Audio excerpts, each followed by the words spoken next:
Hey everyone, so welcome back to my mini blog.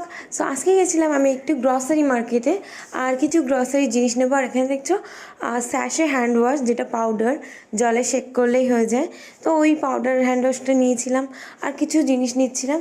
তো নিতে গিয়ে হঠাৎ করে এই খেলনাগুলো চোখে পড়লো। আর অনেস্টলি বলতে গেলে আমার না ভীষণ ভালো লাগে এই খেলনাগুলো, আর এগুলো না ভীষণ কিউট কিউট দেখতে হয়। তো এখানে না আগে আরেকটা স্কুটি ছিল, তো সেই স্কুটিগুলো নেই, এখন দেখি নতুন এগুলো এসছে। তো এগুলো দেখে ভাবলাম একটু ডগ স্কুটি চালাচ্ছে, তো আমি একটু খেলে নিই। আর জানো তো আমার ভীষণ ভালো লাগে এরকম গাড়ি চালাতে, চাকা এরকম টেনে ছেড়ে দিয়ে। ছোটোবেলায় না একটা গাড়ি ছিল, সেই গাড়িটা না পিছন দিকে টেনে ছেড়ে দিলে না অনেক জোরে ছুটতো, আর ওইটা বায়না করে করে কিনেছিলাম, আমার এখনও মনে আছে।